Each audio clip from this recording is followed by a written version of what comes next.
Hi, I'm Stephanie Mosca. We're here at Comtel Plus in Orlando, Florida, and I'm joined today by Drew Allgaier, Director of Business Development for Contingent Network Services. Drew, thank you for joining us on the show today. Stephanie, thanks for having us. We're happy to be here. Great. How are you today? Doing great. Thanks. It's been a great show so far. Glad to hear it. So why don't we talk a little bit about who Contingent Network Services is? Sure.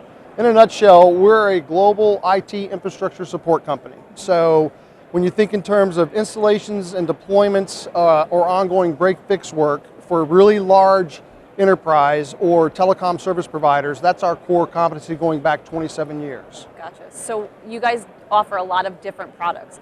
Why don't we talk about your growth products specifically first? Sure.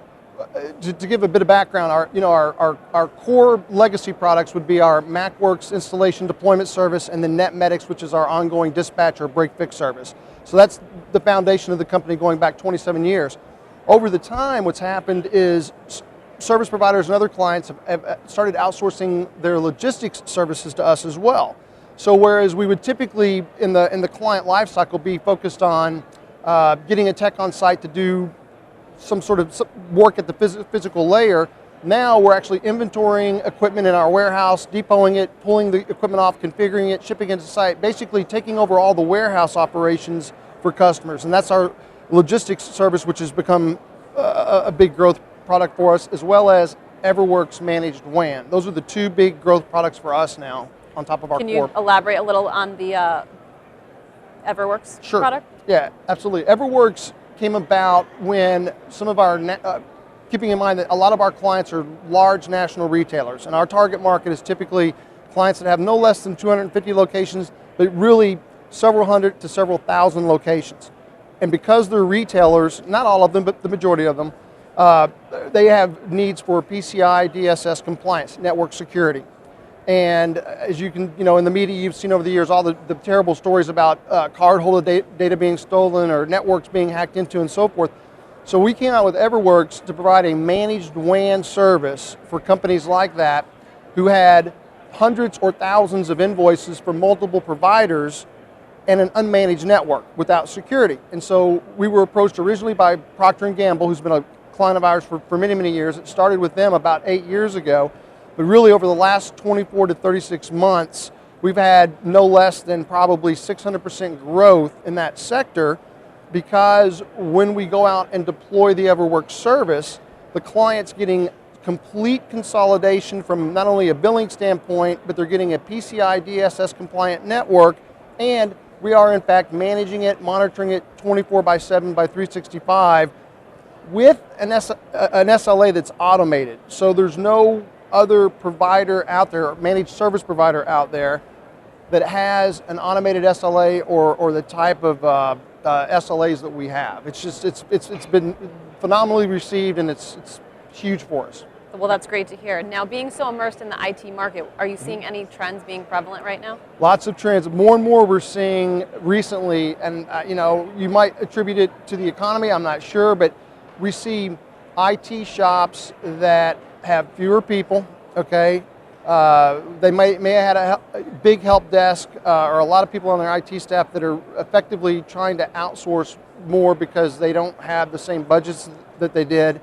And so what we're seeing more is them asking us to do things that their help desk would normally do for their end user locations that are coming to us, and that our network operations center is now handling for them. So we're doing more help desk to help desk support, certainly a lot more dispatch work because they don't have the staff anymore to do it themselves and to make all these phone calls and do all the coordination. So that's absolutely a trend. Along with that expense reduction is we're seeing CFOs really push hard on the CIO, CTO to say, why is our telecom spend $90 million? What are we spending this on? Well, these companies will go out and get a TEM company to come in. By no means are we a TEM company, but what we're seeing is the TEMs are coming to Contingent, having our techs go on site and do a physical layer inventory, a telco trace audit basically, where we'll go to a big, assisted care living, for example, that has hundreds of locations, and we'll go out to each site and we'll look at all of their services and tone test tag and come back and let them know that hey, you've been paying for all these services for a long time, but they're not even terminated. They're not even active lines. Right. So we're seeing more and more of that from a cost reduction, perspective. Great. And before you mentioned that the economy could be, a driver behind the downfall for companies like this, how would you say that your products address these challenges? Very simple. We hear it time and again is when people say to us, I'm answering your question, but a certain way. When people say to us, who's your competition? Like what's the other company you compete against? Our competition is the paradigm shift that IT folks think they need a over-engineered T1 MPLS network, for example, or that there's a certain way of doing it because this is the way we've always done it. What we're seeing is now they're willing to be very creative, right, in how they approach their WAN, all of their IT physical infrastructure layer services, and coming to us to get creative with solutions. So the point being is that more and more, what's interesting for us, because we're a very agile, flexible company, we're seeing clients collaborate in a creative way more so than ever versus saying, hey, how much is that service? I need that service. How much is that service? I need that service. They're saying, here's my problem. Here's my business objective. What can you do? And then we'll sit down with them and craft something custom for them. Do you find that educational process being a barrier?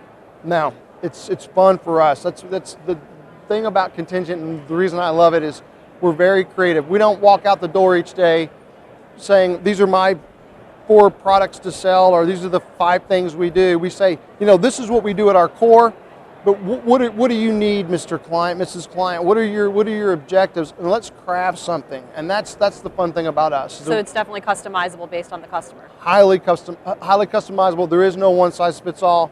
There's not a single client that utilizes any of our service who gets the exact same pricing, design, or execution as another customer. It's at the client level. Right. Great. Well, it seems like you guys have been very busy and having a great year so far. Just made the Inc. 5000 for the 4th year in a row. Congratulations. If I can interject that. Absolutely. Yep. Is there anything else we can look forward to from Contingent in the near future? I would say massive growth.